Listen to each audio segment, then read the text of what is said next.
Hall for June 8, 2020 is called to order. The Portland Public Schools Board is now convened as the Budget Committee. The purpose of this convening is for the public to receive an overview of the superintendent's proposed budget and for us to hear public testimony. This meeting is being audio streamed live on Channel 28 and will be replayed throughout the next 2 weeks. Please check the district website for replay times. This meeting is also being audio streamed live on our PPS TV services website. I'd like to introduce Danny Ledesma, Senior Racial Equity Advisor, who will ground us and lead us through a land acknowledgement. Thank you so much, Danny. Hi, Roseanne. Roseanne? Good evening. At Portland Public Schools, we know that in order to address pernicious opportunity gaps, we have to be explicit about race. We also know that we must be aware of our history, past, and present, so that we can be intentional to not embed oppression into our culture and classrooms. Our history of inadequately serving Black and Native American and many students of color does not reflect the type of community we aspire to be. Instead, we strive to be a community that expresses the fundamental right to human dignity for every person and student, especially in our plans and in our actions. We also know and believe that by generating an equitable world, we must build an educational system that identifies and ends all means of oppression. As Chair Constam said, my name is Danny Ledesma. I'm Latina, and I'm from the Jicarilla Band of the Apaches. Multnomah County and Portland have been my home for 18 years. I'm proud that our community strives to strengthen our relationships with the Native community and Native nations. A symbol of this commitment is a land acknowledgement. These statements bring visibility to the first peoples of our collective home. This statement is meant to provide information and context while also encouraging all of us to reflect on our current day relationship with Native people and Native experiences. We acknowledge that we live, work, and play on the traditional land of the Chinook, Clackamas, Kalapuya, Multnomah, Wasco, Cathlamet, Tualatin, and Molalla. We also know that many other tribes made their homes along the Columbia and Willamette rivers. We honor their history and acknowledge the sacrifices they made. Let us also acknowledge the robust present-day federally recognized tribes of this area, the Grand Ronde, Siletz, and Cowlitz. In addition, I would like to acknowledge the Chinook Nation, who has been seeking federal recognition for many years. The urban Indian community is made up of tribal diversity that originates from around the country, representing 400 tribes. The urban Indian community has a vivid history made up of people whose journeys have brought them to Portland by ways of forced displacement or seeking more opportunities. Today, these tribes and communities celebrate their heritage, showing resilience and tenacity that would be greatly admired by their ancestors. We encourage every person to reflect on their own history, to understand the history of colonization and genocide, and to support Indigenous sovereignty, priorities, and actions.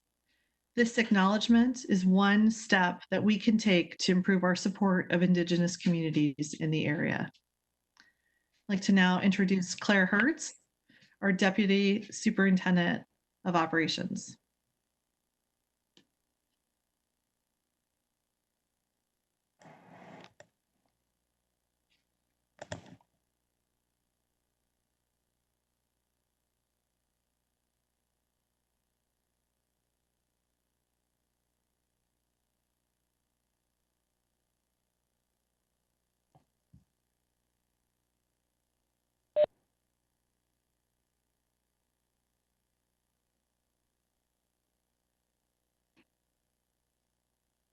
Lost violence, bringing light and demanding racial justice. Claire, do you mind starting all over again? Sorry. Yeah, I'm sorry, Claire, we couldn't hear you when you first began. Thank you.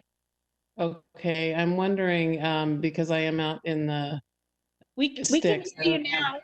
Okay, great. I'm going to start over. Thank you for letting me know. Thank you, Jonathan, for letting me know it's not just a me problem. We also say their names. Why do we say their name? Portland Public Schools recognizes that racist violence, both physical, emotional, and systemic, are daily injustices for Black, Indigenous, and people of color in our community. Racism, institutional, cultural, and individual, continues to impact all of our lives on a daily basis.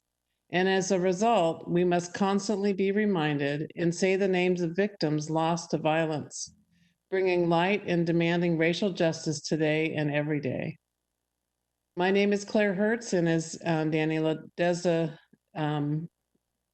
mentioned earlier, I am the Deputy Superintendent of Business and Operations.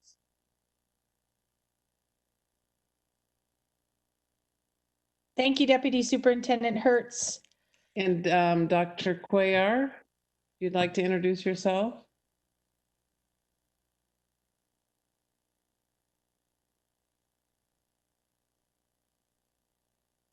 So I'm going to continue. We would also like to start this evening by saying and remembering the names of Black lives that have been lost to racist violence in this country. George Floyd, Ahmaud Arbery, T.T. Gully, Michael Brown, Tamir Rice, Quanice Hayes, Eric Garner, Deontay Keller, Stephon Clark, Sandra Bland, Sandra James, Trayvon Martin, Keaton Otis, Jason Washington, Patrick Kimmons. Here at Portland Public Schools, we know and demand that we continue our steadfast, strong, and united commitment towards making it absolutely clear in our words and actions that Black lives matter. We remember these names and so many other Black people here in Portland and across the country who are no longer with us physically. These names serve as a reminder that we must do our part to create the equitable conditions we need so that every Black person in our community is seen, heard, and supported. We stand in solidarity with Black communities here in Portland and across this country who once again find itself heartbroken, angered, and we are compelled to action in response to the continued murder of Black people across the United States. Dr. Cuellar? Thank you, Claire. As a school system, we are committed to living into our commitment to racial equity and social justice, one that centers our Black and Native American students. We are committed to calling out and eradicating systems of oppression and correcting the wrongs of our country's racial sin, which stem back to the founding of these United States. We are ready to stand shoulder to shoulder with our Black community, who continue to be central to building this nation and who have fought and continue to fight for a more just and equitable opportunity here in Portland and across the United States. Within PPS, we will learn and partner with our Black elders and listen to our young people to address the wrongs that originated 153 years ago when the Portland Public Schools Board of Education denied access to one of two Portland Public Elementary Schools to William Brown's children, becoming the first known recorded case of racism against Black children in the Portland Public Schools. Yesterday, today, and tomorrow, let us live up to these three important words. Black lives matter.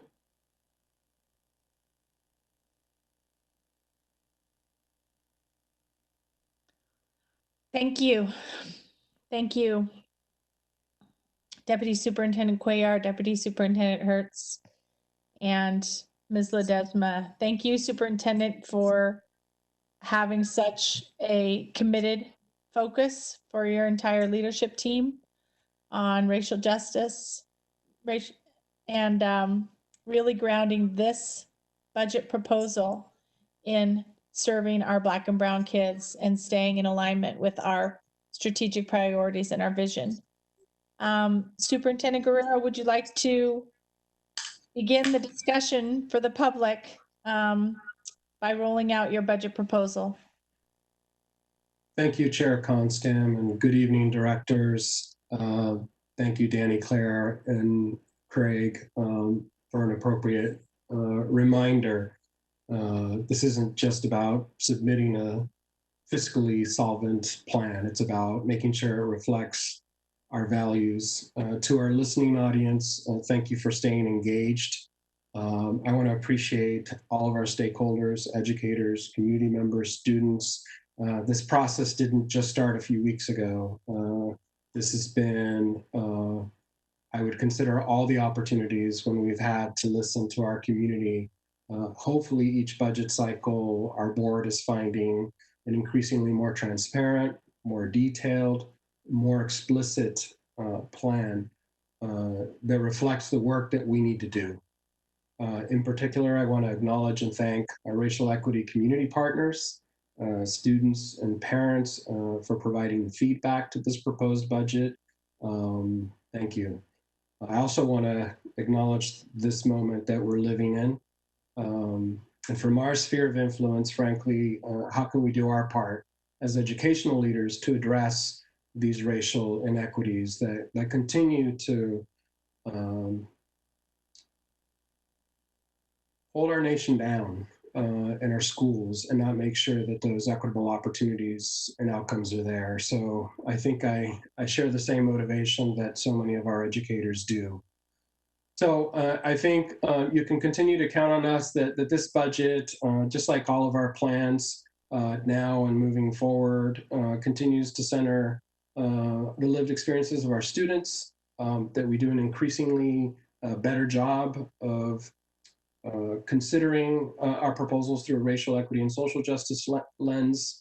We hope that they are reflective of those conversations and that dialogue and those expressed desires, that we identify and break down those systems of oppression, especially for our Black and Native students, so that they do have those opportunities and we can better ensure that they thrive both in and outside of our classrooms.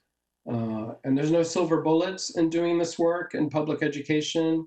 I also know from my 25 years in large urban districts and from visiting so many others, it often means that we need to continue to place a very close attention to knowing our students, to engaging in positive relationships, to think about how the classroom experience helps integrate the wisdom of our community, the skill and creativity of our educators, and that we as a school system support in a coherent way with the kinds of tools and professional learning and coaching and resources that will support differentiated instruction for every one of our students, that acknowledges their diverse learning, their racial identity, and all of their differences. So tonight, you're going to hear from, I think, Editor Campuzano from the Oregonian calls it the rotating cast of characters. So you're going to hear from a number of the district's senior leaders. They're going to walk you through our priorities in the proposed and reduced budget. I want to say up front, I want to appreciate all of our community stakeholders for their input, our board directors and staff. Just a short time ago, 2 months ago, it was a very different scenario. Staff has been really working overtime, chasing target as our financial situation gets increasingly more clear. We're able to be more specific. I think you've begun to learn, board. We were originally facing a $57 million cliff, representing hundreds of key people that we need to run this school system. And you're not going to find that that's the situation we're in now. So I also want to express my appreciation to our labor partners for together acting early to make sure that as a school system, we preserve the talent that is going to allow us to do this work moving forward. So I'm going to turn it over to staff at this point. And I think Jonathan Garcia is going to kick us off. Great, thank you, Superintendent Guerrero. Good afternoon or good evening, board and community. My name is Jonathan Garcia. I'm the Chief Engagement Officer. So as we're putting up the PowerPoint, the superintendent just gave us an introduction of what you will see. But I actually want to take a step back to 2 years ago when our community began what we now know as our visioning process. To really define our destination, to really define our North Star. Where is it that we want to go as a community? What do we want for our students, for our graduates? What do we want for in our educators and educators and in our adults? And then what do we want for the system? And over the course of a year, with it all galvanizing a year ago, actually, June 2019. We came together and developed and defined PPS Reimagined, preparing our students to lead, change, and improve the world. So as we think about our vision is our directional, our direction. It's what the community has said is important for us. And in our vision, you will see 4 components. Our core values, really, these are the beliefs that will guide our actions towards our collective vision. Our graduate portrait, this is the skills, knowledge, dispositions that we expect all of our students should have by the time they leave our school system. And we know that in order for our graduates to possess those skills and those characteristics, we need strong educators who possess similar essentials, similar characteristics that our graduates do. And when we say educator in our context, we mean everybody, folks that are in the classroom, outside of the classroom, community partners, parents, business leaders, etc. When we say educator essentials, we're meaning who are the people that are supporting our students each and every day. And lastly, and you'll hear a little bit more about our system shifts, in our vision, our community identified 11 shifts that we have to make over the next decade to really realize PPS Reimagine. And so what you'll hear over the course of the next few slides with some of my colleagues is how we're operationalizing our approach to reaching and realizing PPS Reimagine. So with that, I just wanted to set the context that, and the superintendent shared earlier, this budget that folks are about to see is a reflection not of 1 week, not of 1 month, not of 3 months, but a culmination of years of listening to our community, centering the voices of our students, and really making sure that we're leading with a commitment to racial equity and social justice. So as Jonathan talked about the North Star that we're being guided by, and sort of we wanted to be really clear about the approach that we want to take to get us there. So we want to be explicit about how this work is done. And we want folks to know that we're using a targeted universalism approach. And we recognize that when we talk about resources, when we talk about investments, that these conversations can in fact be polarizing. And the conversations can get trapped in where we're focusing on this or that, or zero-sum mindsets. And our intention in talking in using the approach of targeted universalism is that it really helps to bring to light the way in which we want to operationalize our values around racial equity, so that every student is served, and so that our board goals and the graduate profile of our vision are achieved.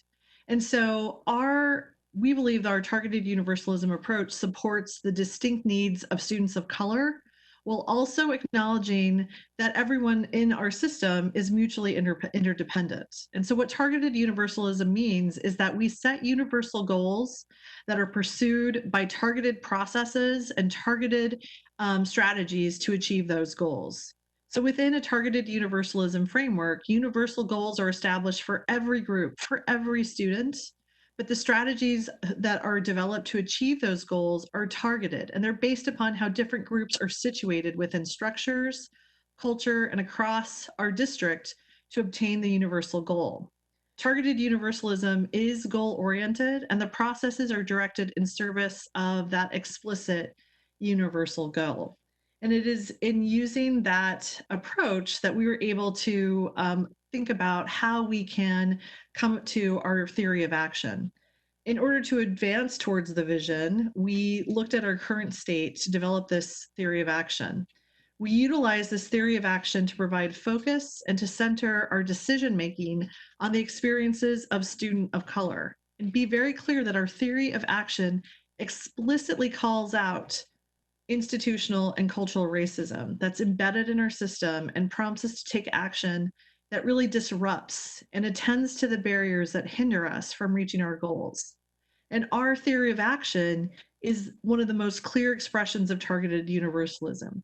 We know that it also has the potential to bring about some intense feelings for those who may not be used to this definition or who may not see themselves explicitly called out. But I want to remind people that it goes back to our targeted universalism. If we can remove barriers for students who are experiencing the most barriers, in fact, we strengthen the system. And so I do want to spend some time, and if you don't mind, I'd like to read our theory of action. If we braid racial equity and social justice strategies into our instructional core, work with our students, our teachers, and content, and build our organizational culture and capacity to create a strong foundation to support every student, then we will reimagine Portland Public Schools to ensure that every student, especially our Black and Native American students, realize the vision of the graduate portrait. So it's on this foundation of our approach and our theory of action that we intend to move deeper into the conversation. I'll turn it over to our next speaker, our Executive Chief of Staff, Stephanie Soden. Good evening, and thanks to the leadership of the school board and the engagement from our community, we have our community's desired destination. Danny just shared with you how we plan to approach and operationalize our work to make incremental steps towards our North Star. It is that next step in our process that we presented to the school board on May 26th, emerging strategies and actions that will guide our decisions and financial investments over the years to realize the vision for our graduates and the larger learning ecosystem. As part of this strategic plan, we plan on leading with a deep commitment to racial equity and social justice, centering students most in need in our resourcing and strategic decisions. Being clear, transparent, connected, and accountable to becoming an equitable school district that is student-focused, responsive to student needs, and proactive about promoting a culture of continuous improvement and professional learning. Transforming our curriculum and ways of teaching so that students can find their unique spark, finding joy in learning, motivated to continue exploring ways to stay engaged in their classrooms. Continuing to push the creation and building of physical, emotional, and mental safety for students, staff, and families. And cultivating the skills and knowledge of our educators and staff to better support our students through meaningful professional development opportunities. We commit to and plan on diversifying our workforce so that our young people can see themselves reflected in front of their classrooms and in the hallways of our schools. Our next phase of work will focus on the engagement and input of our educators and students to identify and prioritize strategic action steps that will advance our educator essentials and graduate portrait. And as you see, board, this is really important that we ground our work in the ways in which ground our budget and the conversation about our budget in the work and the long-term work of our organization. So what you're going to see, if you go to the next slide, please, what you'll see is over the course of the next slide, what you'll see is our investment plan. Everything that you just heard, our commitment to racial equity, our commitment to our students, our commitment to student success, what we hope you see as over the course of the next few slides from our colleagues is that we're deeply committed to this work, that we're really committed to our students, that we're truly committed to our racial equity agenda, that we're truly committed to making sure our schools are citadels of success and learning, that our students graduate ready to lead change and improve the world. So without further ado, I'm going to turn it over to our Deputy Superintendent, Claire Hertz, who's going to walk us through the numbers. And then a group of folks are going to walk us through what do these numbers actually mean and what do they mean for the lives of our students. So I just want to confirm that I'm being heard. Just want to make sure that you guys can hear me. Yes, we can. Thank you so much. So next slide, please. So as we look at this year's budget, you can see we've had a changing, evolving environment. So we want, if you could go back one slide, please.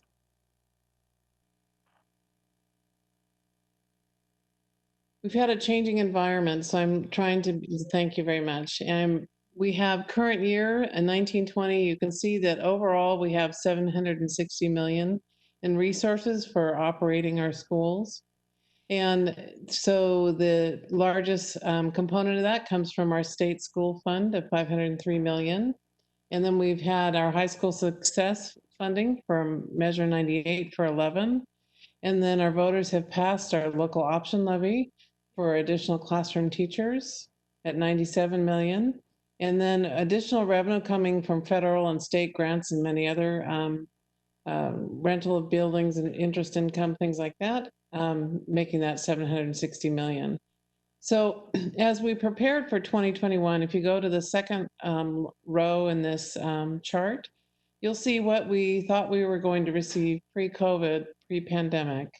And you can see that we were expecting about 829 million. That included 39 million from the Student Success Act. And when you get now down to the third row, the bottom row, this is our current expectations. You can see our state school fund has dropped to 487, our Measure 98 to 8 million. Our Student Success Fund dropped to 25 million, but I will point out that is still 25 million more than what we had last year, as this was the first year for that investment. And then we've also received CARES Act funding at about 9 million. And then in addition, the local option levy remains whole. And then our other revenue has remained whole to date. So that we are looking at 20 million more over this 1920 year to a total of 780 million for the 2021 school year. If you would go to the next slide.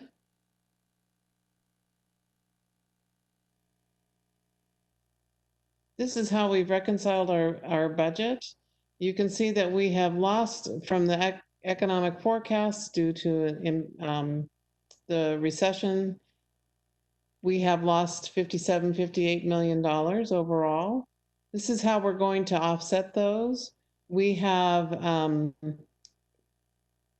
total of $19 million between furlough days and a hiring and purchasing freeze. So we've saved that money from this year and carrying it forward into next year as a fund balance that will then be able to be used to get us through the 2021 year.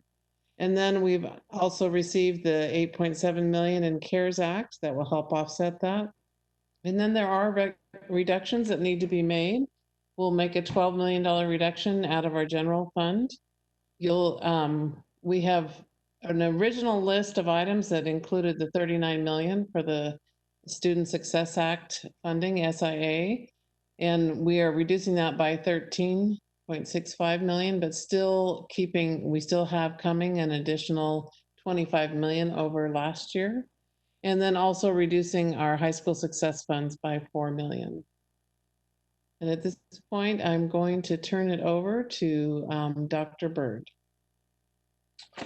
All right. Good evening, everyone.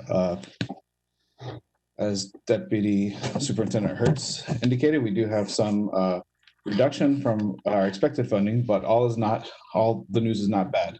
In fact, we believe that our budget is a reflection of our values, and we have, even though we're making budget reductions, we'll actually have more positions next year in the system than we have this year. So these new positions are aligned to our vision and based on feedback from stakeholder groups throughout the year and throughout the district. Specifically, what we'll see in our schools next year is we'll continue the very important work of providing academic and social emotional supports to our most underserved students, including our Black and Native students. We're also happy to be able to close gaps in arts and career tech pathways in the Roosevelt and Jefferson cluster so that students will have a more aligned experience from kindergarten through 12th grade in the arts and career tech pathways. And we're also very pleased to continue the work of redesigning our middle school experience so that those students in grades 6 through 8 will have a more robust experience and opportunities to explore their interests before they enter high school.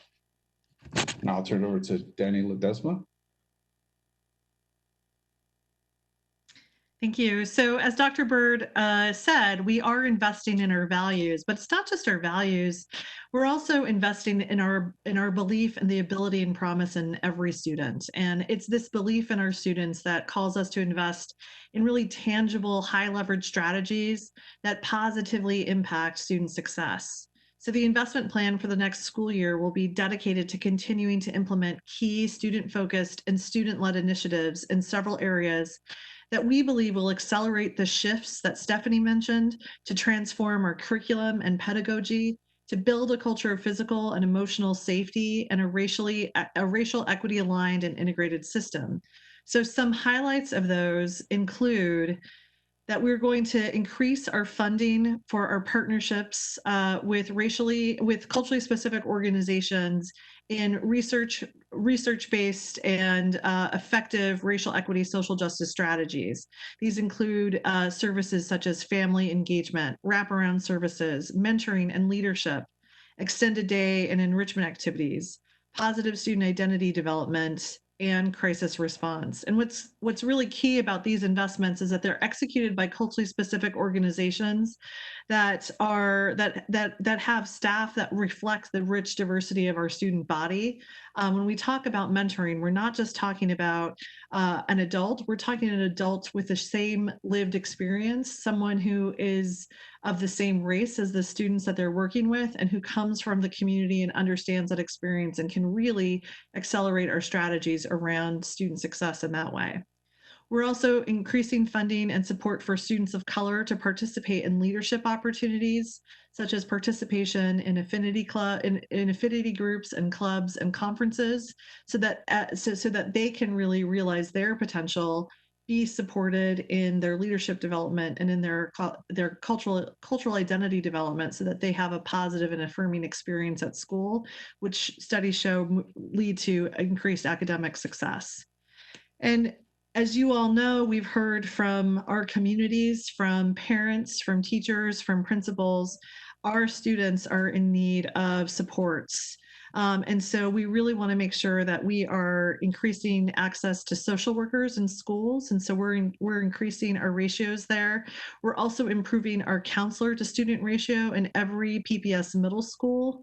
And we're resourcing the development of a social emotional learning curriculum that not only infuses racial equity and social justice, but also thinking about how that is combined with trauma-informed care into our classrooms.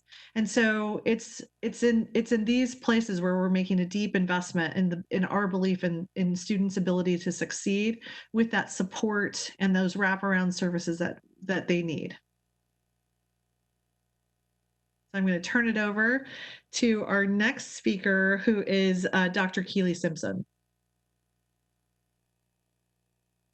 Good evening. Thank you, Danny. To add to what Danny and Sean just said, what will look different in our schools next year is students in schools in the Jefferson and Roosevelt clusters will have access to complete arts pathways from kindergarten through 12th grade. For example, students at Beach and Chief Joseph Elementary schools will have access to both music and art at their schools, and then also at Ockley Green Middle School and Jefferson High School. That's just one example of a feeder pattern.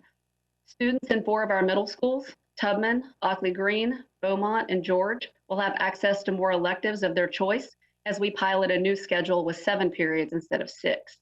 These schools also have DLI programs, dual language immersion programs, so this will allow students in DLI classes to have an additional elective.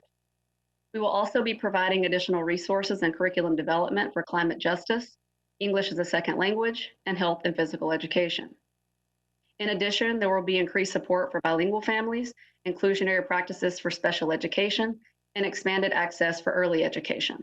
And finally, there will be targeted supports, interventions, and staff at our schools with the highest needs, which includes our multiple pathways to graduation programs and our schools identified as needing comprehensive support for improvement. also referred to as our CSI schools. We hope that you see our core values and system shifts in these investments in our students and in our classrooms. I'm now going to turn it over to Joe LaFontaine to provide more details about how we will invest in high school student success. Thank you, Dr. Simpson. In November of 2016, Oregonians passed the High School Success Act, we commonly refer to as Measure 98. Measure 98 was aimed at doing three things for our students, which was to increase their college readiness, reduce dropout, increase dropout prevention, and expand the career technical fields and provide more opportunities for those students with a particular focus on historically underserved populations.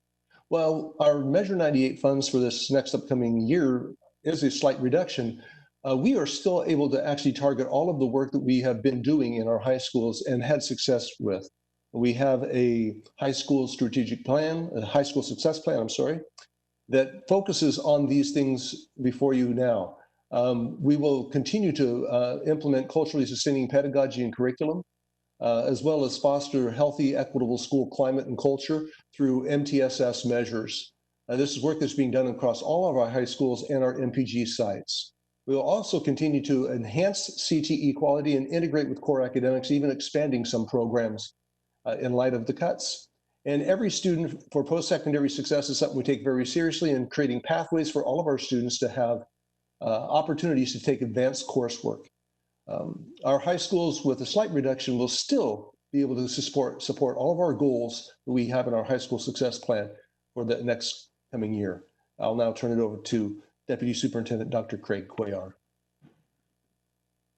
Hello, thank you so much, Mr. LaFontaine. One of our core missions and vision is centering around the investment in our people and our human capital, in our professional development and a culture of learning, which will continue to reflect the importance of our people who are the foundation of our district. In service to our students, we are proposing key investments to increase, support, and develop staff in alignment with our plan. We believe in the power and potential of our human capital and endeavor to stoke the creative fires we need in our classrooms, our school campuses, the central office, and in our community. We believe these investments will accelerate the shifts to a connected and transformative school district through system-wide learning and a racial equity aligned culture and system, with an intense focus on diversifying and supporting the talents in our system through recruitment, retention, and employee social emotional learning. With that, I would like to go ahead and turn it over to Mr. Dan Young. Good evening. The proposed budget includes funds to support our ongoing capital improvement program. Most notably, Kellogg Middle School, our new middle school in Southeast Portland, will be completed in this coming year. And Madison High School will almost complete in the fiscal year next year. Both of them will be ready for students in fall of 2021. Also, Benson Polytech and the Multiple Pathways program will break ground next year and begin construction. And Lincoln High School will continue in construction and start seeing that project going vertical. In addition to those four very large projects, we literally have hundreds of other construction projects, and our robust health and safety program will continue to make progress. And I believe I will pass it back to Dr. Cuellar. Thank you so much, Dan. This slide here captures and summarizes everything that we have been hearing through our system shift work throughout this budget presentation. The main point here is that we are making sure that our investment areas are aligned to our community identified system shifts.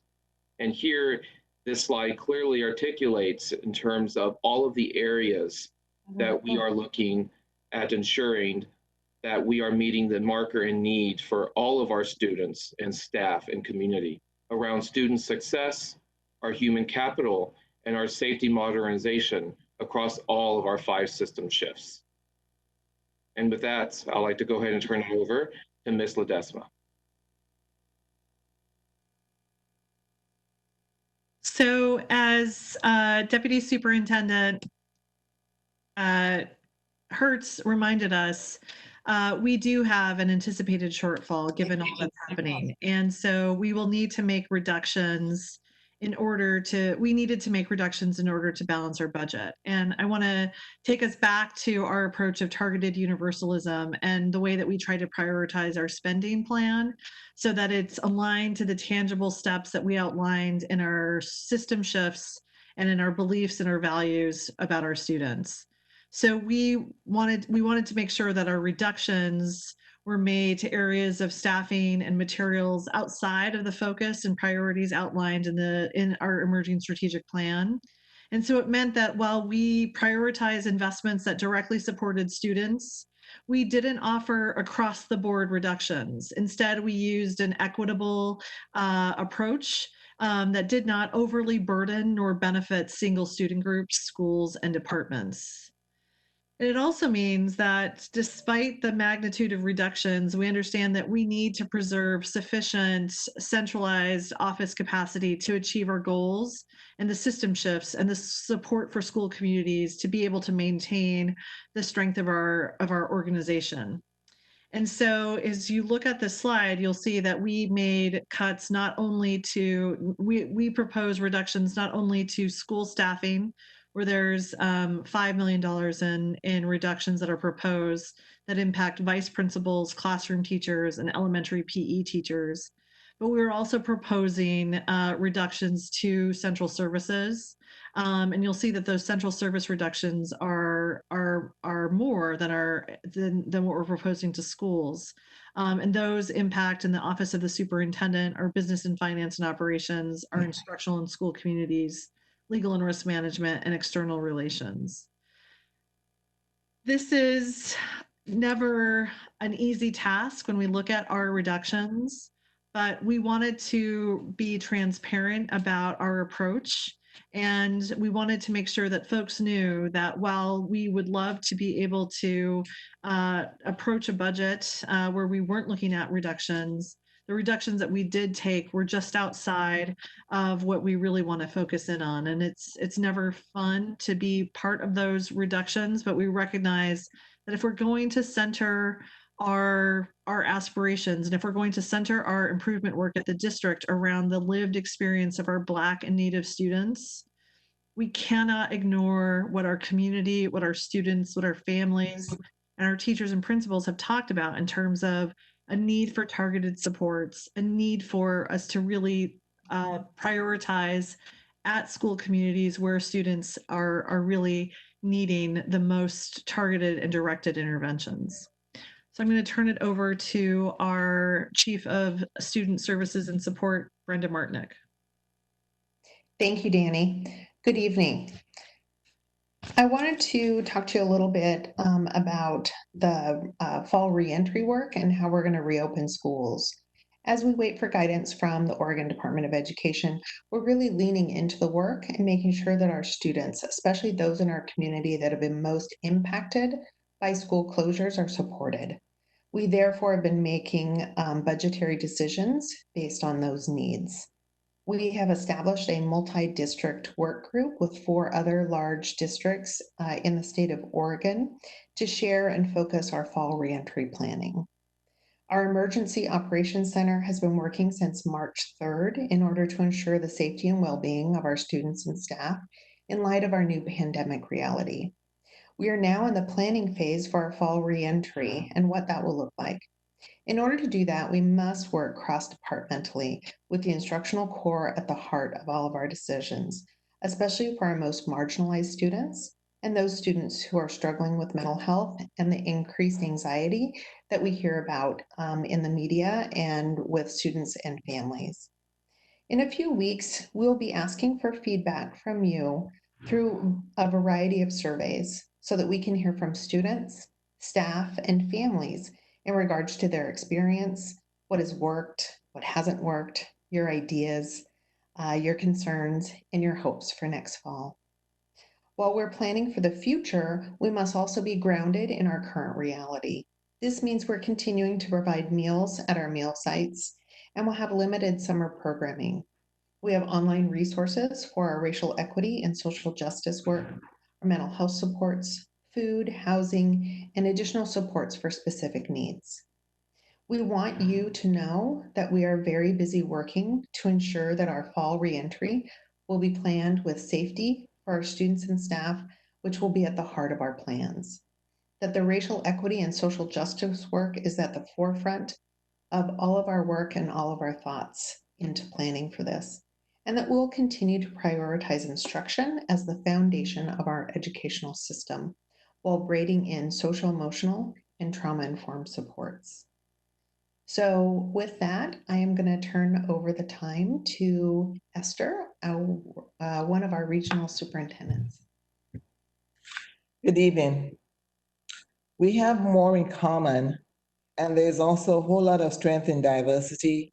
We have more alike than we are different. Therefore, it is commendable that PPS has elected to address the issues of racial equity and social justice for all students, especially our Black and Native American students. The thrust of this work is anchored in the targeted universalism approach that allows us to meet the needs of all students while also closing the achievement gap. What does that look like?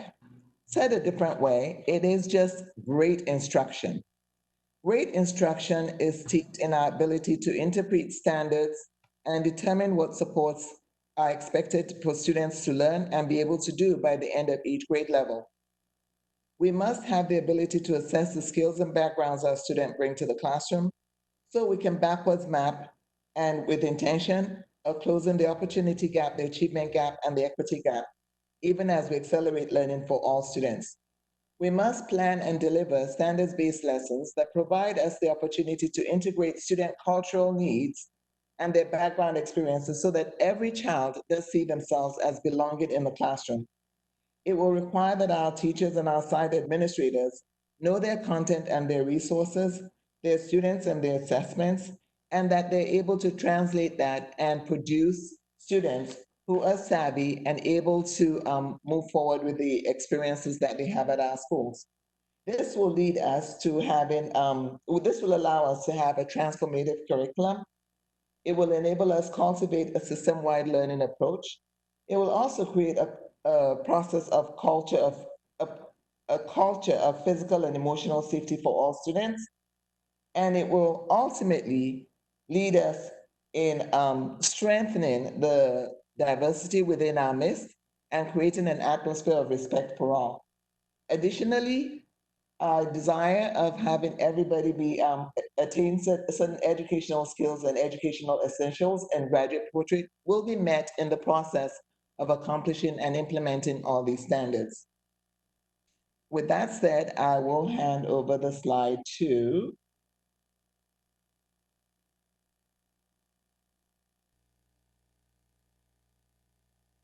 Dr. Omobegian. I will thank you so much. I will take it from here. Again, thank you, Dr. Esther Omogamian. She's our area assistant superintendent. And so just to wrap up, we wanted to share with our community that folks are welcome to provide written testimony to the school board.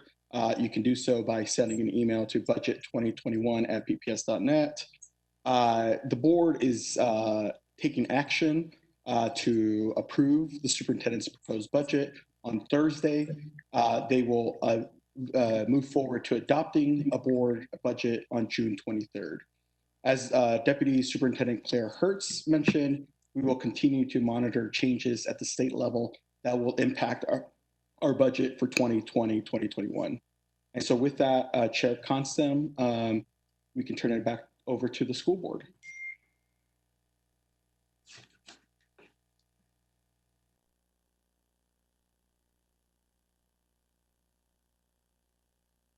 Sorry about that. Thank you so much. We will now move on to public testimony. We have, I believe we have 17 people who have joined us virtually tonight to provide public testimony. We have, unfortunately, just 2 minutes per slot for public testimony. Ms. Bradshaw, would you like to explain the guidelines? Will those chiming in for public testimony be able to hear some indicator that they're close to their time or that their time is up?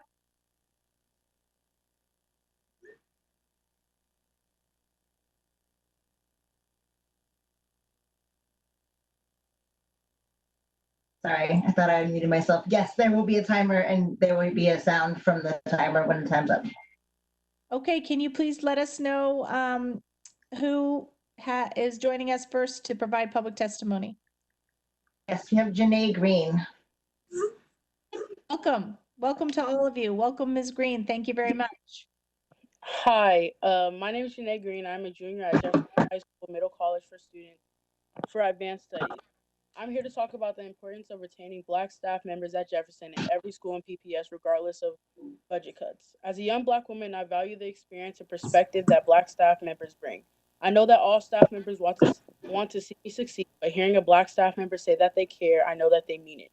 With everything going on right now, more than ever, we need Black presence in our schools.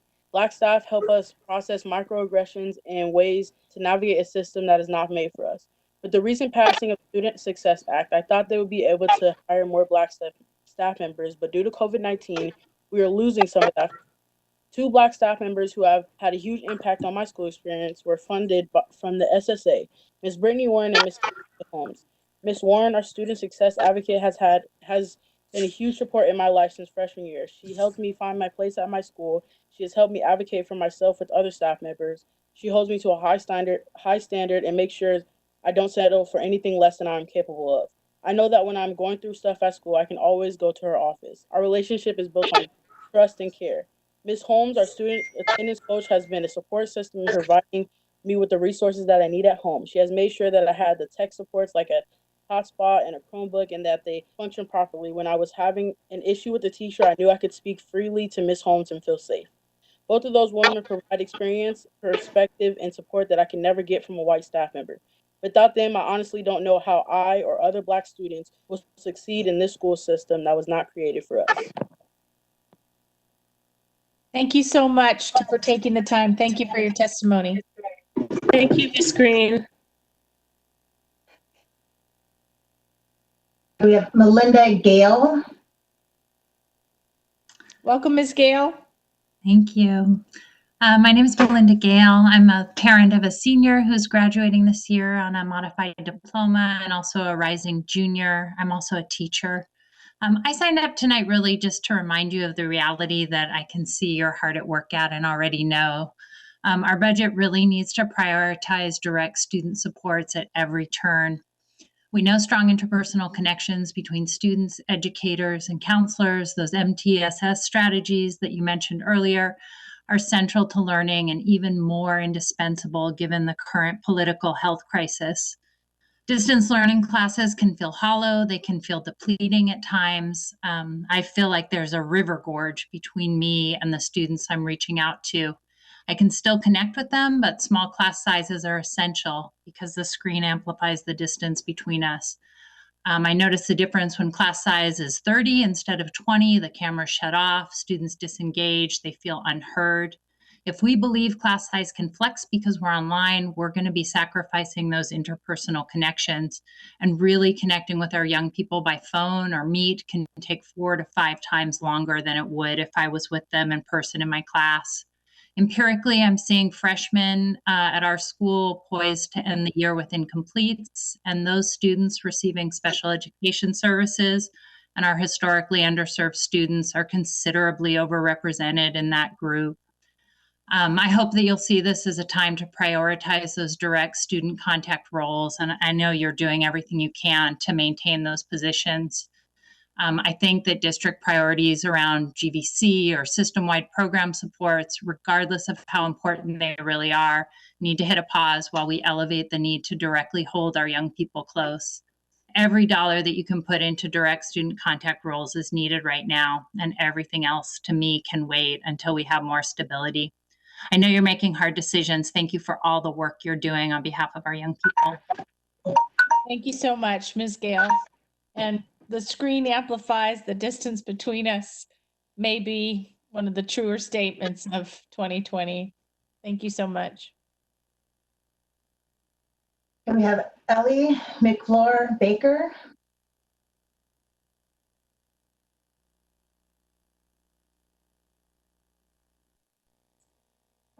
Ms. McFleur Baker, are you with us? Yeah, can you hear me? Great. Yes, we can. Thank you so much. All right.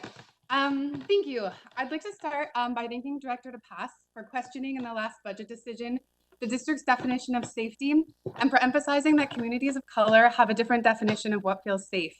However, I was frankly disgusted at the dismissal of that question, and I'm here today to ask that the safety of Black and Brown students be a lens through which all budget decisions are made.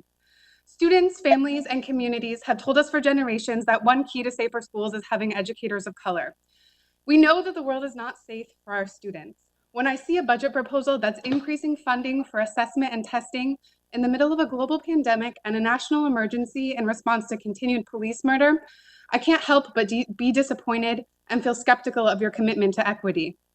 For the past few months, two of our most valued staff members at Jefferson, who work endlessly to provide targeted supports as student success advocate and coordinator, have been unsure if they have jobs moving forward.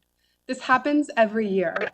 We want to see the budget prioritize the permanence and protection of our Black and Brown educators and community partners that are not protected by PAT. It's not enough to add these positions when temporary funding sources arrive. Social workers, RJ coordinators, student success advocates, paraeducators, and culturally specific community partners are the jobs that our students need the most. These are the people who have made distance learning possible and picked up the pieces of every failed district system. In the budget presentation, we talked a lot about cultural shifts as a community, wondering at the end of each year whether those that support our students the most will return to school creates a culture of scarcity, instability, and fear. Is this the shift that you're going for? You say that having a caring adult is key to student safety, and yet at the end of every school year, students are left not knowing if they will ever again see the adults they've come to trust. Culture does not shift from investing money in top-down professional development, standardizing curriculum through initiatives like GVC, or surveying communities for the 100th time and continuing to ignore them. Jefferson High School has made tremendous progress towards closing the achievement gap. We know what we need and ask that you invest in it in a sustainable way so we don't have to fight for it every year. Thank you. Thank you. Ms. Bradshaw? Thank you. Natalie Thayer. Good evening. I'm a school psychologist at Seton Elementary. Thank you for your leadership of PPS and for your work in reimagining the anti-racist, equity-driven district our community deserves. We are on our way. As you make difficult budget decisions, we ask that you please maintain SIA funding for the 3 additional school psychologist FTE to our CSI schools. Thank you, Superintendent Guerrero, Chief Martinek, and Senior Directors Mertz, Cooper, and Loveland for collaborating with us to envision this initial step, and to the board members and PPS leaders who expressed support and met with us this fall. We also ask that PPS reconsider the overall staffing cuts to our group. We included more information and recommendations in our written testimony. Staffing school psychologists appropriately can help address the injustices that many of our Black, Indigenous, linguistically diverse families of color experience in PPS. Unfortunately, we're currently staffed in a way that severely limits the supports we can provide, with most of us serving at least 2 schools. Here are some highlights when we're staffed appropriately, thanks to our principals. At Seton, using a social justice lens, I propose and collaboratively train staff in an MTSS process that builds teacher skills and facilitates early identification of needs and supports for students and families. This has in part reduced the need for more intensive interventions and resulted in an overall 2.2 decrease in special education over identification. At Lincoln High School, Jim Hansen and his team implement evidence-based group mental health interventions in school and in PPS HD, which have led to significant decreases in student depression and anxiety.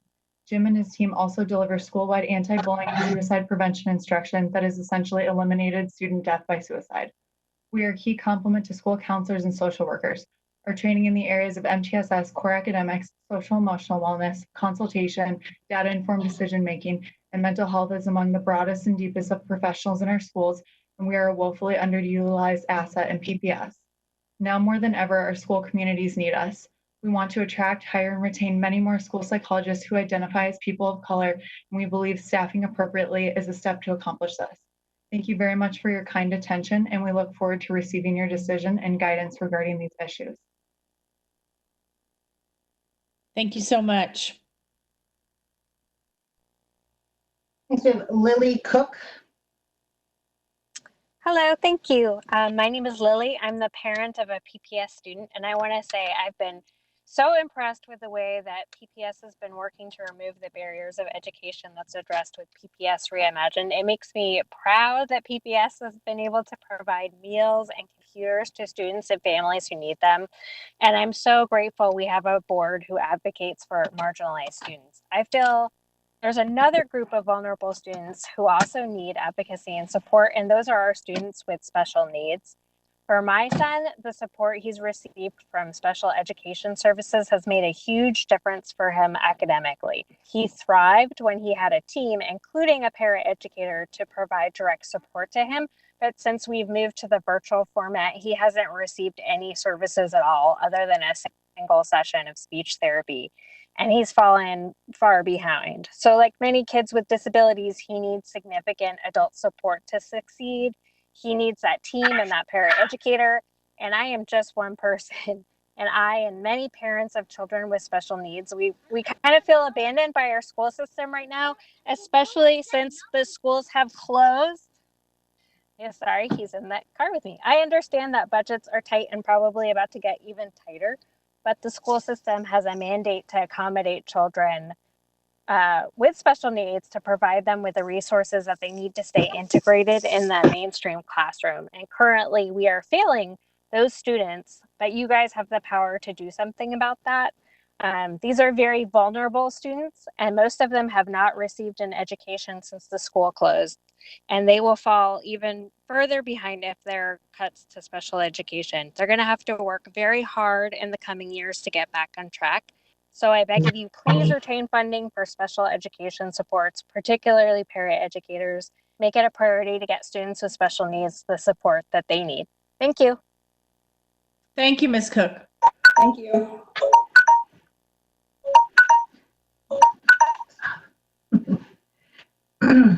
Next we have Jenny Withicombe.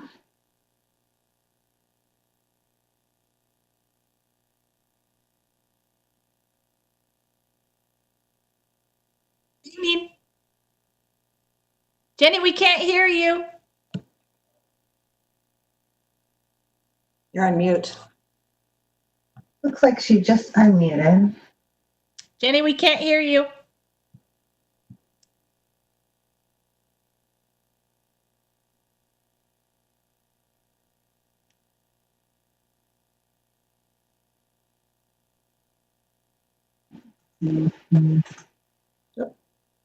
Jenny? Carol, why don't you call the next person and then Jenny will come right back to you. Okay. Mindy Pesic. That's close enough. That's close enough. I appreciate the try there. I am astounded by, honestly, everyone's responses so far from our district and from parents and staff and students. I really handed to a student earlier because I know that must take a lot of courage to join this. And this is my first time speaking out. I had a little speech prepared, and now listening to everyone, I have just more questions because it sounds like more of our community members know more than I do with what's going to happen. And I just wonder, like the last caller was that. I know it's not. I don't know who else is talking, but it sounds like there's two of me. Okay. We're looking to just hear from you. Trying. Hear you. Okay. So I just wanted to share that if you imagine a student. Is it working yet? Yes, I think it is working. I think. Jenny, we can hear you, but we went on to the next person to provide testimony. So as soon as she's finished, we'll come back to you. I just wanted to ask the board members and the rest of our community to imagine a Black or brown student who has an intellectual disability, who throughout the school year, even though with the provided supports and community in our school, is not able to make much progress. and it really struggled with attending school. And then to think about how now during this period they are suffering, they're struggling with just meeting basic needs. Their mom has cancer, their stepdad lost her job, their dad's in prison, their girlfriend cheated on them and broke up with them, and now is having, difficulties with drug and alcohol. And I know that we are going to be getting more support for mental health in the way of social workers. However, I don't think special education teachers can do this job alone. I don't think our teachers can do their jobs alone, and it really does take the full community. And as we look at the budget proposal, as I'm hearing from the other members of community, wondering if we can change possibly to support those students that are most vulnerable, those who have been having the most difficulty accessing school, and really focus on providing, if we're going to say that it's teachers and their instruction, then giving them the support so they're not overwhelmed with over 35 students on their caseload, trying to literally drive over to their house to get them excited about school. So I appreciate you all and I appreciate being part of this district and this community. And I'm hopeful that we'll make the right choices for our students. Thank you for taking the time to join us. Ms. Withicum, are you with us? We'd like to hear from you.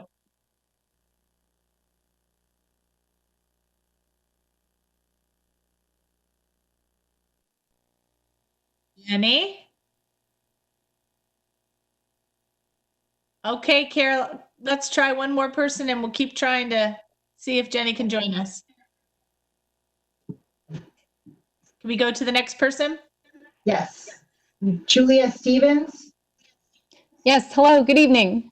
My name is Julia Stevens. I am the president of the Oregon Society for Health and Physical Educators. I am also honored to be an elementary PE teacher right now in Portland Public Schools.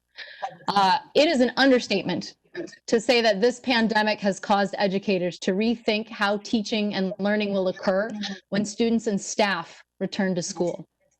It is the position that professionals in the field of health and physical education that the curriculum and instruction of this subject area, now more than ever, is critical to support the mental, social, emotional, and physical needs of all of our students. I'm here to speak as it is incredibly concerning to hear and see that the budget that is currently proposed will include a $1.3 million reduction of elementary only, physical educators and physical education instruction within elementary schools in Portland Public.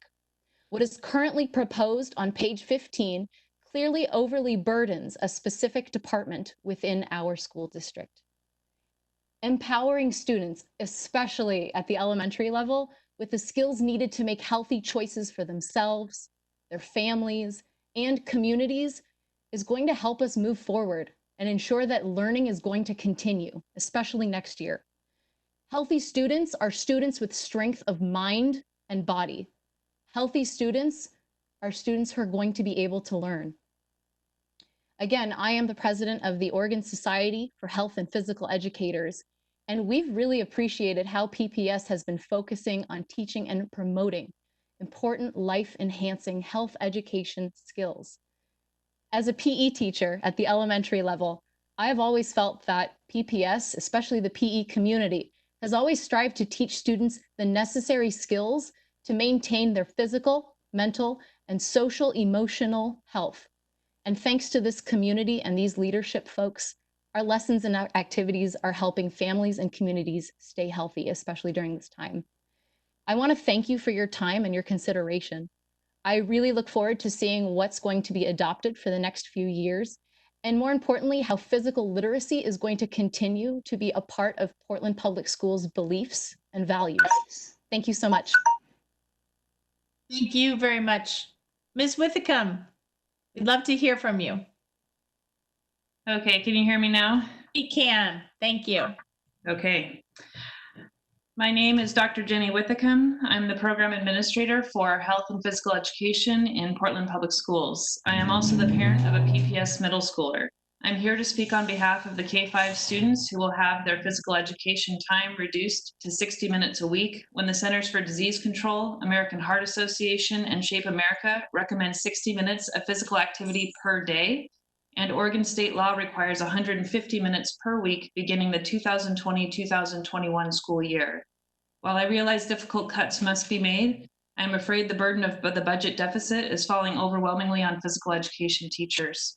While the cuts from the general teaching pool represent a 0.5% reduction, the 13.2 FTE reduction to elementary PE represents a 17% reduction to our program alone. I could cite hundreds of studies which urge engagement in physical activity during normal times, let alone during COVID. For children and adolescents, moderate to vigorous physical activity and exercise during the day are associated with elevations in self-esteem, improved concentration, reductions in depressive symptoms, and improvements in sleep. According to PPS data from our Youth Risk Behavior Survey in 2019, a staggering 33.7% of PPS 9th through 12th graders report feeling sad or hopeless almost every day for more than 2 weeks in a row. This percentage was equivalent for all racial groups and all grade levels. Perhaps you hear this number and believe it's further proof that we need more counselors and social workers in our school. It is, but it's also proof that we need to do more primary prevention work, and that is the health and PE side of the house. All of the health education standards and Standard 4 of the PE standards are directly aligned to the CASEL competencies. Additionally, both physical education and health education offer daily opportunities to practice social emotional learning skills in real life situations. I'm someone who's dedicated my life to the health and wellness of others, as well as engagement in anti-racist education through health, physical education, and sport. I am the one who has to look at my teachers and tell them that there is still hope, to convince them that they are valued and support them through what is a very difficult time.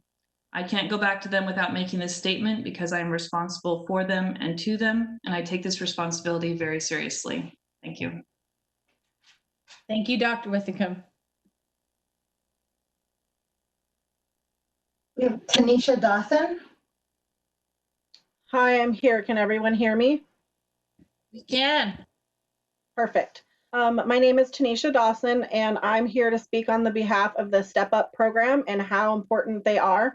I have 2 kids. One is graduated and the other one's currently ending her junior year at Franklin.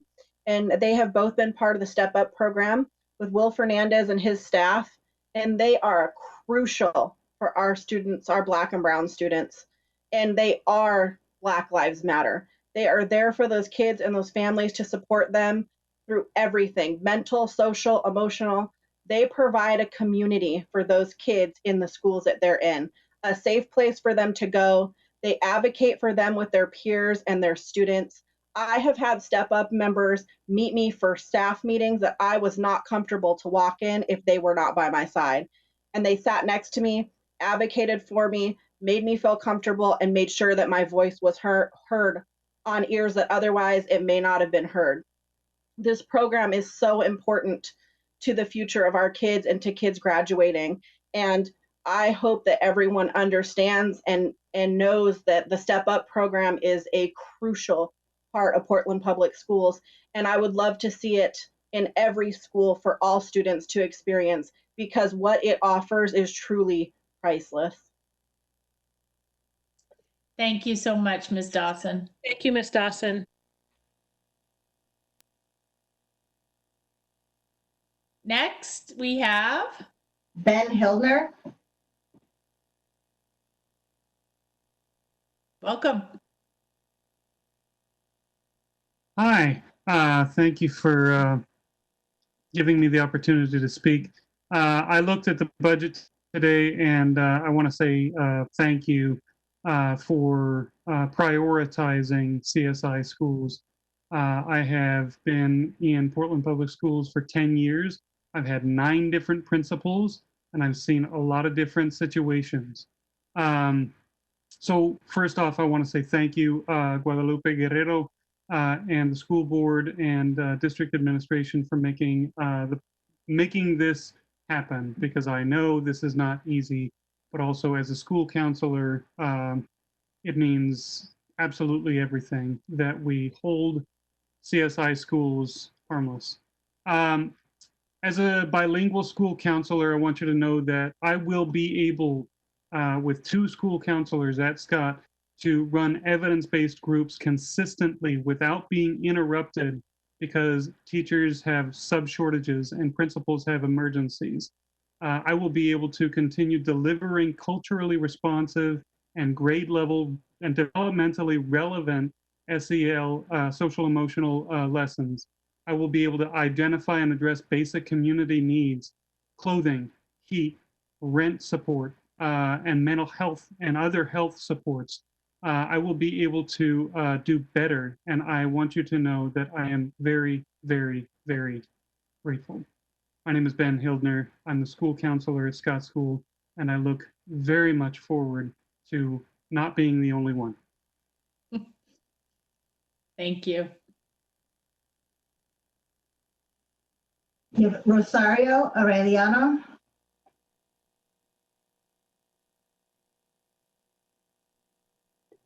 Okay, hopefully everybody can hear me. Okay. First off, I would like to thank the board for granting me with the time to offer my testimony. I would begin by telling you that equity work cannot just be done at the school level by educators. It needs to be done across levels from the board members, the chief of department, superintendent, and administrators. Policy change must be supplemental to equity work. Next, I would like to give you the picture of my school, which is Scott. We are a Title I school. We offer free lunch to everyone. In my experience with PPS over the past 6 years, we have had at least 5 different administrations. So there's lots of change. As for my classroom picture, where do I start? Year after year, my classroom transforms into an intensive care unit where my students' many needs have to be addressed by myself, as I have no one else to turn to. I have to be very strategic with the little resources that I have in order to provide a culturally responsive teaching practice to all my students. In terms of equities issues, before I do that, I like to applaud the steps taken by our district to let go of all police officers. And I ask that for your next steps, you consider hiring more full-time school counselors, social workers, psychologists, and trauma-informed mental health workers. Immediate school needs for my school. According to PPS guidelines, all schools classified as DLI and Title I are entitled to a bilingual reading specialist. However, this hasn't been the case for my school, and I've been there for the past 6 years. Another thing that I implore to you is that we get to keep our 2 instructional coaches. Our students deserve this. I just don't know how I can go on with running this intensive care unit year after year after year. I'm glad to see that within the budget you allocated for more counselors and more social workers. I would like to see that at the elementary level, not just at the middle school level. You know, Scott students will also benefit from having at least 2 full-time school counselors.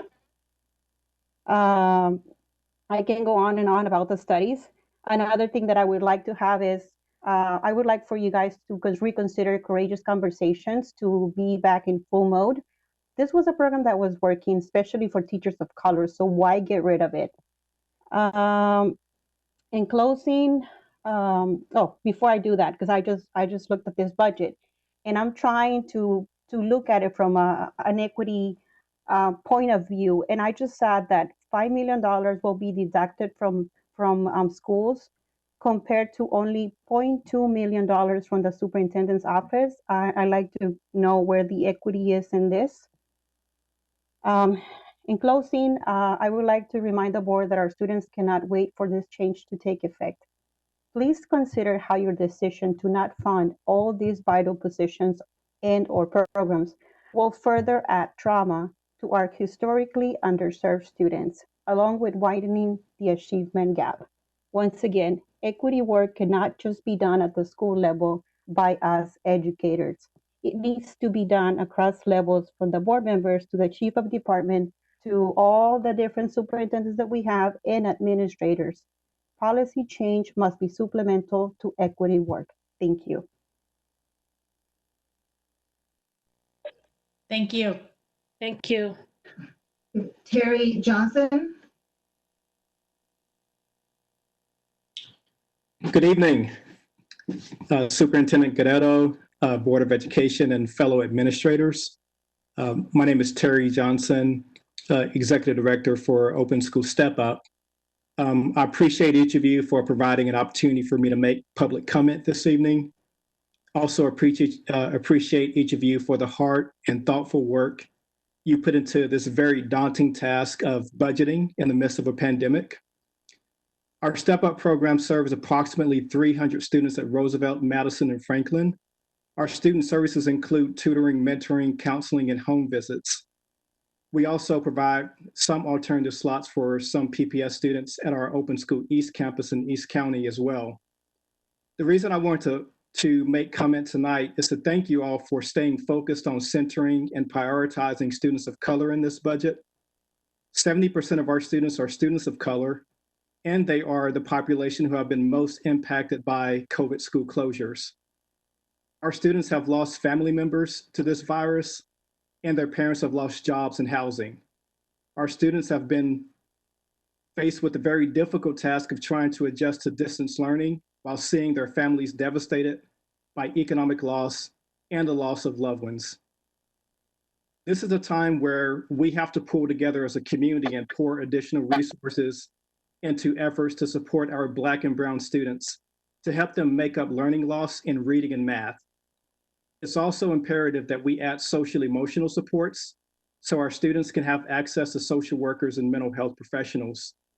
We need this support now more than ever, especially since we are also now coping with the recent horrific murder of Mr. George Floyd and fighting police brutality against Black men and women.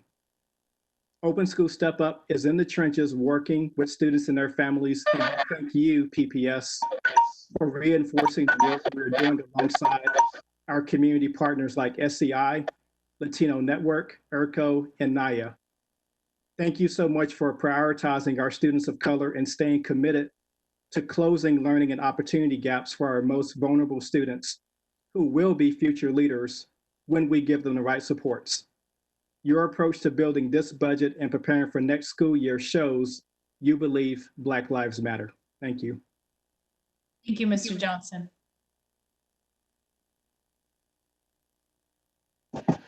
Anthony Castaneda.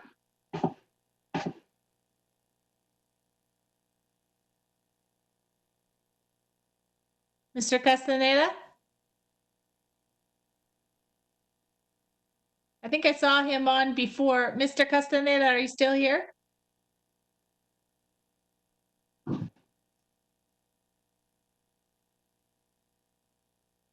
I see him speaking or trying to speak, but we can't hear him. Mr. Castaneda. He just said to come back to him. Okay, Kara, let's go to our next person with testimony. We'll come back to you. I have 3 people who signed up who I don't see here, but I'd like to call their names just to make sure that I'm not missing them. And that would be the last people besides Mr. Castaneda. Kathy Thomas.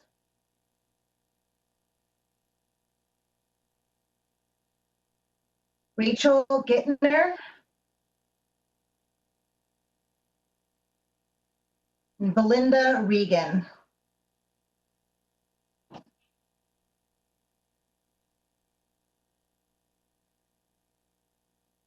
Okay. Mr. Castaneda, if you want to try again.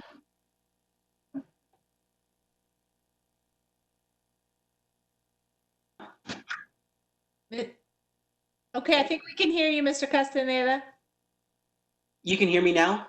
We can, yes. Okay, good. Sorry about that. No problem. Everyone, thank you, Chair Constam, members of the board, members of the community, and Superintendent Guerrero. Again, thank you for going through this tough process, especially in light of the impact of COVID-19 and the anticipated budget shortfalls in recent events. Given those, Latino Network asks that the school board and the community to reaffirm and uphold their commitment to educational equity.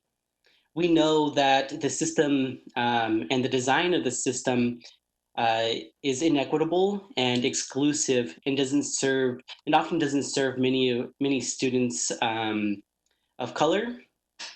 And that is why investments in programs and services that serve Black, Brown, and Indigenous students are more important than ever. Leading with a racial equity and social justice focus, we must continue to expand community partnerships for culturally specific student and family support through meaningful investments. We know that CBOs like Latino Network play an integral role in the personal and academic lives of our young learners. Latino Network's proven programs are designed to ensure that the Latinx community has access to programming that speaks specifically to our cultural needs. CBOs not only bring valuable resources to the Portland Public School District, but also over a century of expertise in leveraging linguistic assets of our students. Research shows that our students are more successful when they identify with the educators and the curriculum taught in the classroom. Along with our partners, Latino Network's racial equity and social justice application details our organization's expertise and capacity to build on the skills and assets of our students served by the district. And with that, and for those reasons, Latino Network urges PPS to adopt a budget that reflects the core values centering students that have historically and currently are underserved. Thank you for your leadership during this heavy time and your commitment to our district's children. Thank you so much for joining us. So I believe that concludes our public testimony for this evening. Is that right, Ms. Bradshaw? We haven't seen any of those other people reappear? I have not. Okay, thank you so much, everyone who took the time to join us tonight. We have a few minutes left and wanted to just touch base with board members to reflect on what we've heard tonight. As a reminder to the public, you can send any comments or questions on this proposed budget to the email budget2021@pps.net.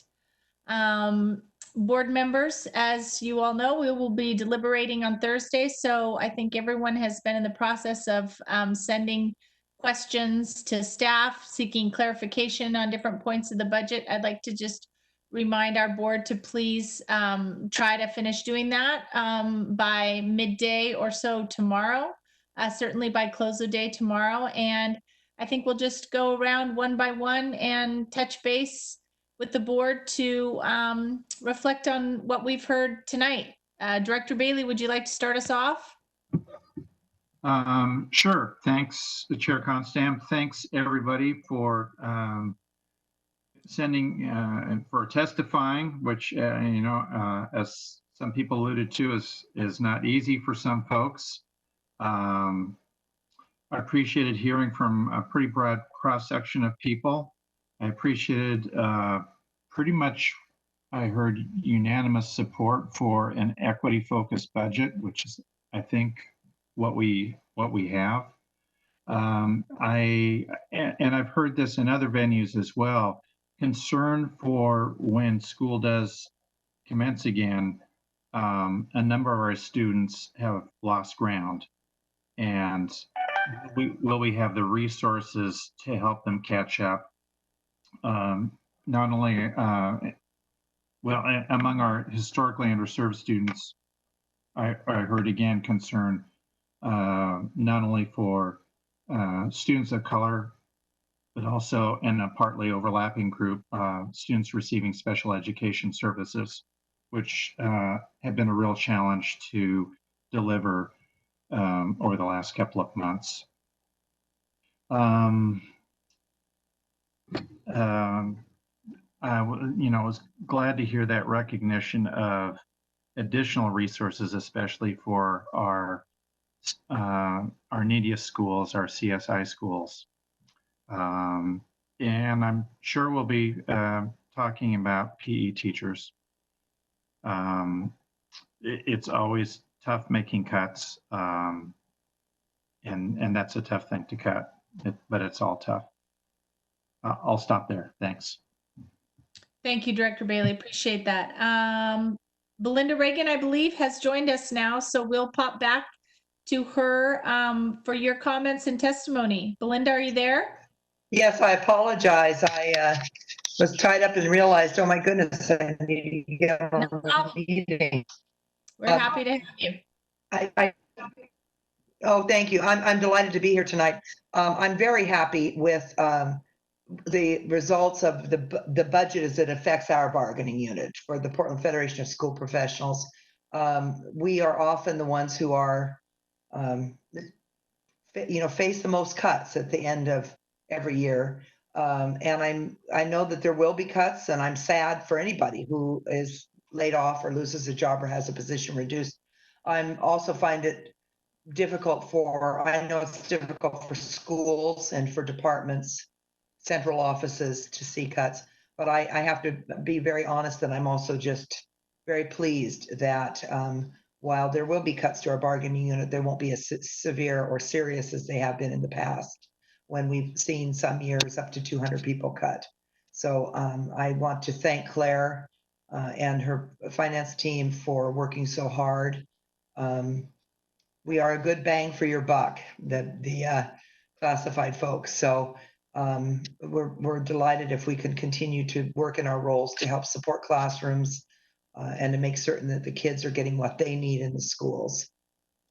And so I appreciate everybody's efforts on that, on behalf of getting our roles in a little firmer position this year than they have been in the past. Thank you. Thank you so much. And speaking of working so hard, now that I see your face, I'm happy to have the opportunity to extend my gratitude, and I believe our gratitude as a board, to our incredible nutrition services staff. Please let them know how appreciative we are of all their efforts and the miraculous job of keeping our children fed during this difficult time. I know that they will appreciate hearing that. They are not, however, part of our bargaining unit. They are SEIU, but we do work closely with them. In fact, our campus security agents are working with the food service people at each of the 15 sites and have been since the pandemic began. But you're right, the food service people have been real stars through all of this. And I appreciate our brothers and sisters at SEIU tremendously for the good work that they've put forth. Yes, thank you. Okay, thank you for joining us tonight. Yeah, thank you so much. We will go back to the board. Director DePass, would you like to comment on what we've heard tonight? Yeah, I of course I have a little comment. I really appreciate the community members taking time out of their Monday, the beautiful evening to be with us and share your concerns. Particularly for Miss Green, who from Jefferson, it was great to have a student voice in the room. You're the future, so we definitely want to listen. I am thankful for the superintendent and staff for minimizing the impacts of the budget shortfall, which could have been, and I think we might have anticipated to be quite a bit worse than they actually are. So in spite of the fact that we have cuts, what we have left is a budget that reflects our commitment to racial justice. I'm really heartened to see that and discuss it on Thursday, and just looking forward to what that looks like on the ground in 5 years. I think it'll be really exciting to see what this focused attention on racial and social justice in this momentous time in history, like we have an opportunity to really right the ship right now, and I feel like we're moving in the right direction. Thank you. Thank you. Director Lowry. I just echo everything that Director DePass said, and especially want to thank the student from Jefferson for taking the time to speak tonight. Thank you. Director Brim Edwards.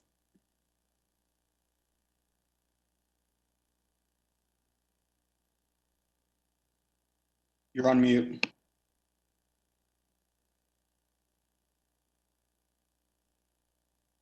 Okay, sorry about that. I want to say that also appreciate just the sort of broad spectrum of voices we heard tonight. Parents, students, teachers, our labor representatives, some people that had multiple hats, both teachers and parents. And I think what I will take away is really the interest and focus on focusing on our students, especially those that have been underserved. And that also, I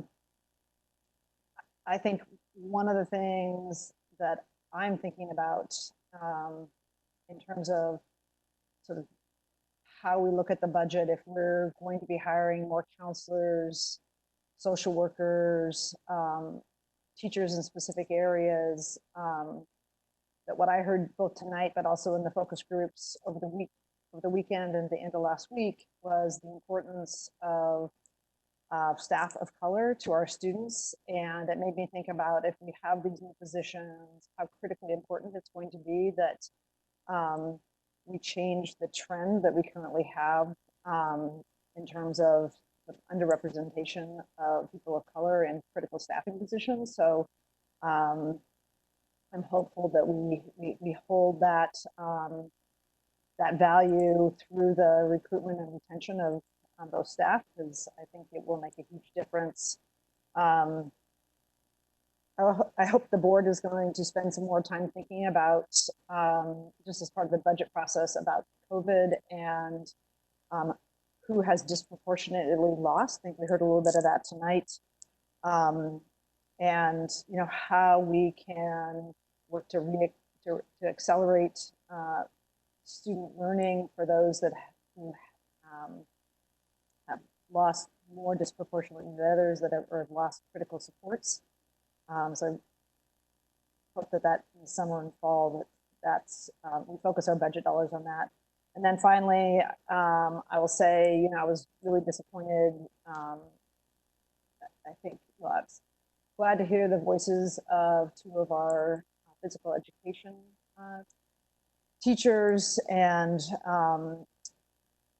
our physical education and health TOSA about the importance of TPE. I think in a budget in which we have an increase in resources, to be losing PE services and be moving backwards in 40 schools. I think we can do better, and I hope we can, because that doesn't seem to be moving us in the opposite direction of what we should be doing in terms of the health and physical well-being of our students. So thank everybody for showing up tonight and sharing their thoughts.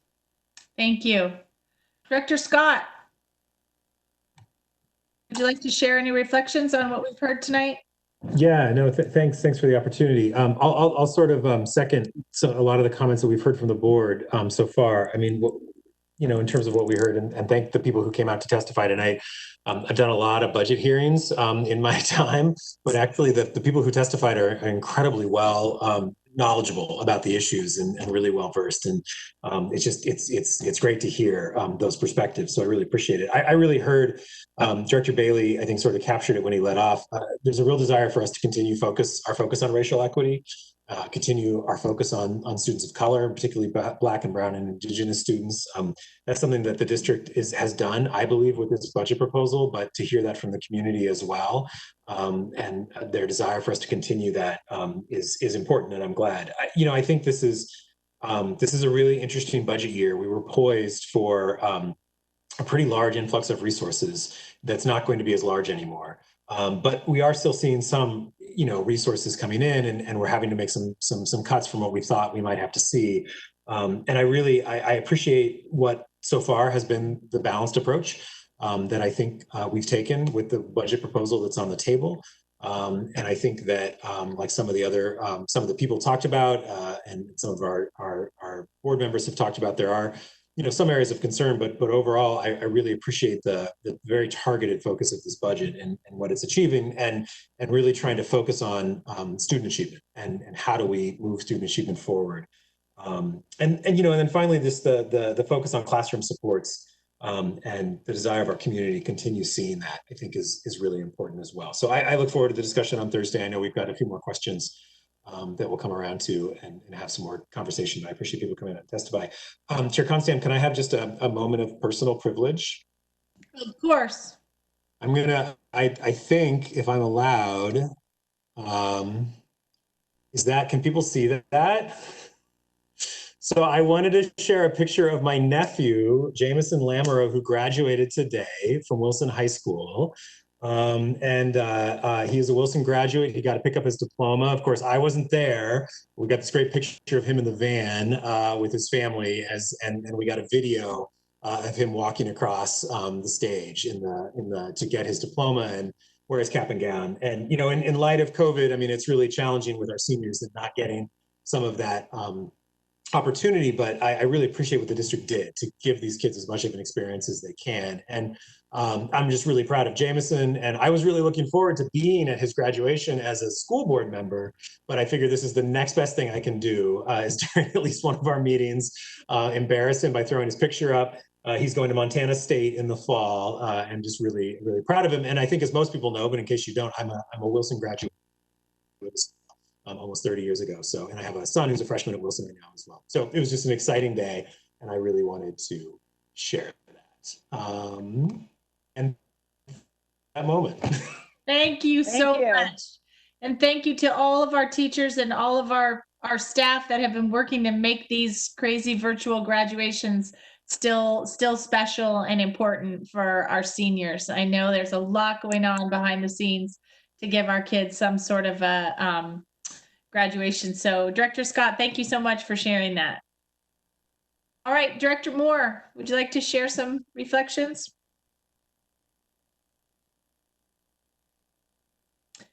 Rita, we can't hear you.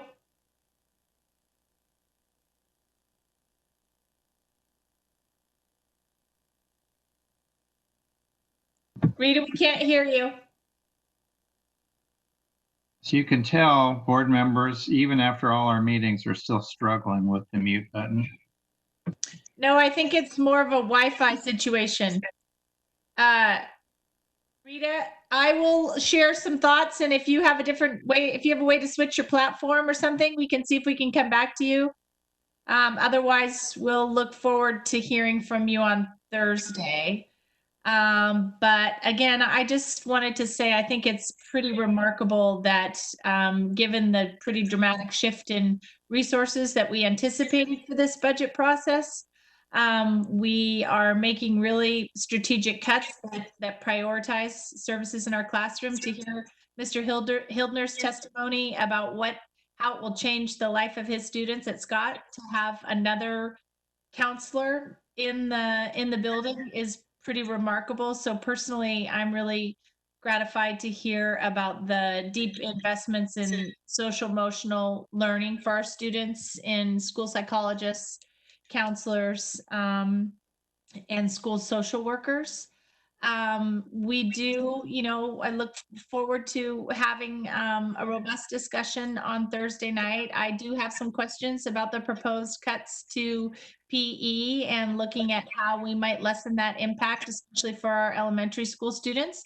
As a mother of 3 boys in PPS, I understand what Dr. Withicum is talking about in terms of the importance to social emotional well-being of that movement time. So I look forward to learning more from staff about how we might address that.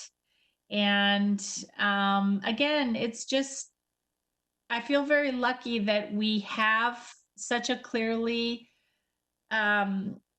articulated set of strategies, both in terms of our commitment to our racial equity and social justice framework, but also in terms of having our vision in place and being able to refer back to the system shifts that we've talked about. It has created the framework through which we're looking at this budget. So none of these decisions or these proposals seem arbitrary. They seem like an expression of the values that we as a district are hanging our hat on. So I feel really grateful for that, even when the decisions are hard. So thank you, everyone. Rita, can you give it another go? Can you hear me now? Yay! Yes, we can. Okay, sorry about that. Yeah, I won't say much more. I agree with most of the comments I've heard. I just think it's, I guess, two things. I think what we've heard tonight and during the focus groups last week, there seems to be a pretty universal endorsement of the strategy of targeted universalism, where we center the needs of especially African American and Native American students, and keep the focus on investments for the neediest schools and the students who need the most supports. So that's very heartening, I think. And I agree that it's PPS is in a very different position for this recession than we have been in the past, because we actually have a vision and we have a strategic plan. And that has not been the case in previous recessions. So I think that's going to make it, there is still going to be some difficult decisions, and some of them are going to be painful. But we at least can make informed decisions about where to put scarce resources. And I guess the only other thing I would say is it's worth acknowledging the grief that a lot of people are experiencing. 2 months ago, we were talking about historic investments in public education, and we were talking about a budget that was going to be bigger and better than we'd ever seen. And 2 months later, I think it's still a good budget, but we're not able to have the party that we all wanted to have. And finally, I want to thank the staff for the remarkable job you've all done in converting a $58 million deficit into a $12 million shortfall.